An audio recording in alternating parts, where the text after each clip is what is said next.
Estamos no ar? Bom dia, bebês, boa tarde, bebês, boa noite, bebês. Recomeçando as nossas filmagens, recomeçando aqui as atividades do nosso canal de História para o Instituto Ivoti. Hoje, com aula para o segundo ano do ensino médio, nós vamos abordar a Contra-Reforma Católica. Já trabalhamos nas aulas anteriores as reformas religiosas, a reforma religiosa do século XVI, com caras como Martim Lutero, Calvino, o Henrique VIII casamenteiro lá da Inglaterra, que é um personagem ímpar na história. E agora nós vamos ver como é que a Igreja Católica lidou com isso, porque a Igreja não vai deixar os caras lá, vão reformar, tudo bem, sejam felizes, tudo bem, Lutero. Não. Num primeiro momento, o que a Igreja Católica vai fazer? Vai fazer o que ela sempre fez para aqueles que tomavam rumos diferentes da doutrina da Igreja. O que é esse rumo diferente? É uma escolha. Heresia quer dizer escolha. Lembrem-se disso. O herege é aquele que escolheu um rumo diferente daquele ditado pela Igreja. Certo? Então, num primeiro momento, a Igreja vai tratar os reformistas como hereges, vai perseguir, vai excomungar o Lutero, enfim. Só que com o passar do tempo e a amplitude que a reforma protestante vai ter na Europa, eles vão ter que tomar outras atitudes, vão ter que abordar a coisa de uma forma diferente, principalmente quando isso se torna um problema mais do que religioso, político para a Igreja. Porque, por exemplo, Lutero vai ser acomodado, vai ser acolhido entre os príncipes alemães, e isso vai gerar um atrito muito sério com Roma, com o Vaticano. Então, a partir daí, as coisas começam a ter um rumo diferente. Tanto é que em 1545 é convocado o Concílio de Trento. O que é um concílio? É um conselho, em que as principais autoridades da Igreja, ou seja, a alta hierarquia, o Papa, os cardeais, enfim, os teólogos, se juntam, se reúnem e discutem os rumos e os dogmas, enfim, a doutrina da Igreja Católica Apostólica Romana. Esse concílio vai durar de 1545 até 1563. Cara, são 18 anos discutindo os rumos da Igreja. Qual é que é o resultado desse concílio? A gente vai trabalhar hoje um pouco aqui dessa contra-reforma, Contra-revolução, contra-reforma. Qual é que é o movimento contrário à expansão da reforma luterana. Reforma protestante, não só a luterana, Bueno, entre as principais determinações do Concílio de Trento está o fortalecimento, a reafirmação dos dogmas católicos. A Santíssima Trindade, a Virgindade de Maria, enfim. O que é um dogma? É a verdade total, absoluta de uma igreja, de uma crença, e que os fiéis não devem questionar. Se tu é fiel, tu não questiona aquilo ali. Então tu não questiona, aquilo ali é uma verdade dura, sólida e indiscutível. Então a Igreja reafirma os dogmas, mas cria também mecanismos para tentar frear a expansão da reforma e combater os reformadores. Algumas principais atitudes da Igreja aqui, dos principais movimentos que saem do Concílio de Trento, eu apontei aqui. A Companhia de Jesus, os jesuítas, que já existia quando o concílio foi efetivado lá em 1545, porque é uma ordem de 1534, criado por um ex-militar, Santo Inácio de Loyola, que a Igreja depois então canonizou como santo.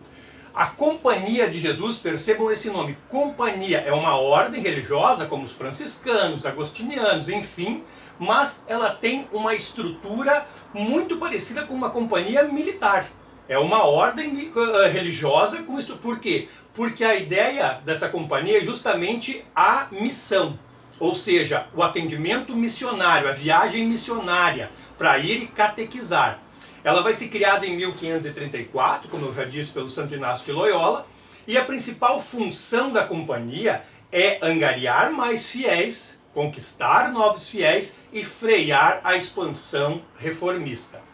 Para isso, esses caras, os jesuítas, os padres jesuítas, vão ser mandados para os confins do mundo. Nós temos que ver aqui que em 1534 nós estamos vivendo o quê? Ainda o período das grandes navegações. Nós estamos com o mundo europeu, com o mundo pelo olhar do europeu, se expandindo. E essa expansão do mundo é acompanhada pelos jesuítas.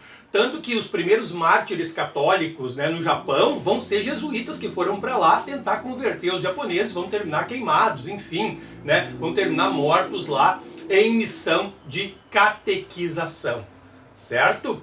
Então é criada a ordem dos jesuítas, que aqui na nossa região, aqui no Rio Grande do Sul, é muito forte, né? Nós temos universidades jesuítas, colégios jesuítas. Uma das grandes características dos jesuítas é justamente a formação de escolas, né? Essas escolas que vão trabalhar mutuamente, sistematicamente com educação e catequização.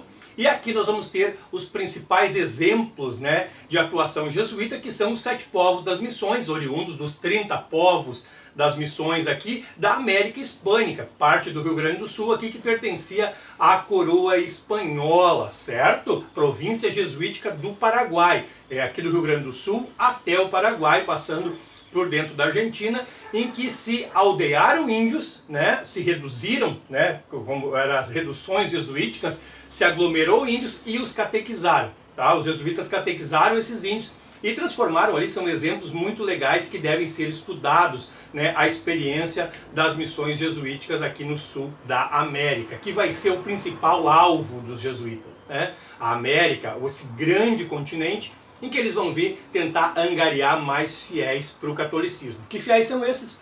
Os índios, né, cara? Os índios.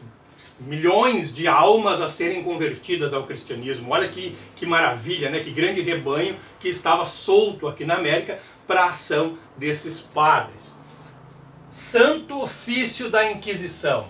O Concílio de Trento vai reorganizar o Santo Ofício. A Inquisição já vem da Idade Média, mas ele vai colocar de novo o Santo Ofício na caça daqueles que enveredam por caminhos diferentes daquilo que a igreja prega. Principalmente, aí nós temos, além dos hereges, esses caras que escolhem, né, rumos diferentes para interpretar o catolicismo, nós temos aí os judeus, que vão ser extremamente perseguidos, né, pelo Santo Ofício, os islâmicos, enfim, todos aqueles que se desviam ou que negam, né, a doutrina católica. Então o Santo Ofício vai retomar suas atividades da mesma sistemática, com perseguição, com torturas, enfim, aquilo que a gente já viu quando a gente trabalhou a igreja na Idade Média. O que mais? Esse nome bacana aqui, Index Librorum Prohibitorum, bacana, né? Index Librorum Prohibitorum, ou simplesmente Index. O que é isso? É uma lista de livros proibidos. Uma lista que surge lá em 1559, no Concílio de Trento. E galera, deixa eu contar para vocês que ela só vai ser abolida, esse índex, aqui na década de 1960. Aqui na década de 1960 vai ser abolido o índex. O que é esse índex? É uma lista de livros que o católico não deve ler.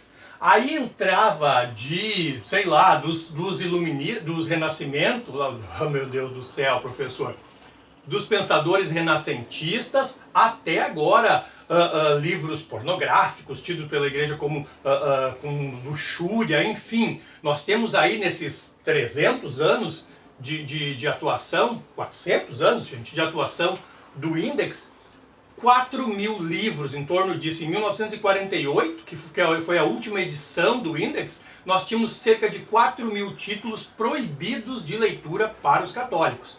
E até então, por exemplo, aqui no Brasil era muito difícil de tu achar, né, esses livros nas livrarias. Por quê? Porque o Brasil era um país majoritariamente católico e a igreja tinha muito poder ainda. Então, os livreiros, né, não iam gastar grana trazendo livros que as pessoas não iam ler, porque o padre dizia lá, ó, esse aí não pode ler.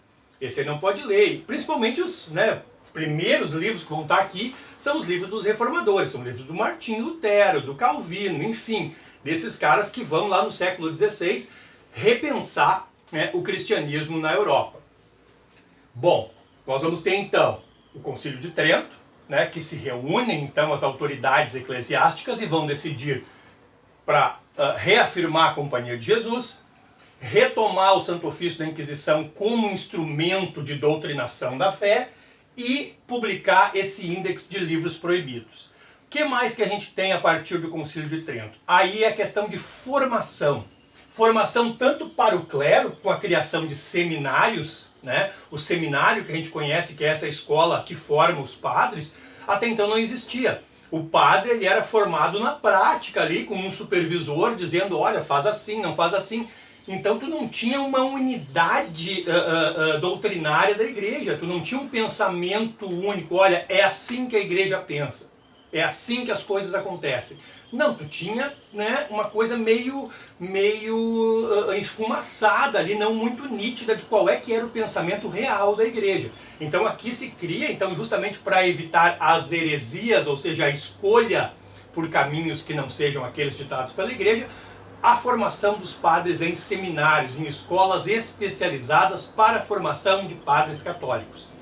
Do outro lado, para os fiéis, é criado o catecismo. Catecismo, para a catequese. O que é a catequese? É ensinar a doutrina para o fiel.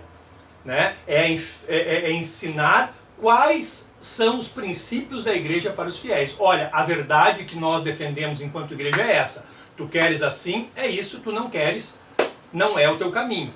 Né? Então, a catequese ainda vai estar, né? Hoje em dia, quem vai fazer primeira Eucaristia, por exemplo, quem é católico vai tomar a primeira Eucaristia, antes disso passa pela catequese, em que um catequista, ou seja, um professor, vai ensinar todos os princípios da Igreja Católica para essas crianças, né? Catecismo, por exemplo, eu, apesar de jovem desse jeito, né, como eu aparento aqui, eu fiz a primeira comunhão, minha família é católica, em 1985. E lá em 1985 nós tínhamos o catecismo, né? A primeira pergunta era, és cristão? E aí eu respondia, sim, sou cristão pela graça de Deus. Era um livro, naquele tempo eu não sei se usa ainda isso, eu acho que deve ter caído de moda, né? Porque era uma coisa meio automática que a gente decorava. Era uma pergunta e uma resposta, sei lá, 100, 200 e tantas perguntas, né, que tu decorava as respostas para se tornar um bom cristão, ou seja, para seguir aquela linha dentro do catolicismo. Certo, pessoal?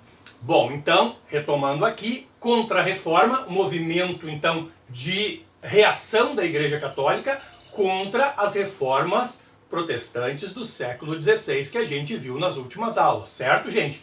Fechando, então, aqui o nosso trabalho de idade moderna, né? A partir daqui nós passamos para a idade contemporânea, 1789, né? Lá no finalzinho. Aqui a gente está trabalhando século XVI, mas nós já trabalhamos o Renascimento, nós já trabalhamos as grandes navegações, enfim, nós vimos toda a estrutura do Estado absolutista e agora então a gente fecha meio que o conteúdo de história geral da Idade Moderna e nós vamos passar nas próximas aulas a trabalhar a formação do Brasil, tá bom?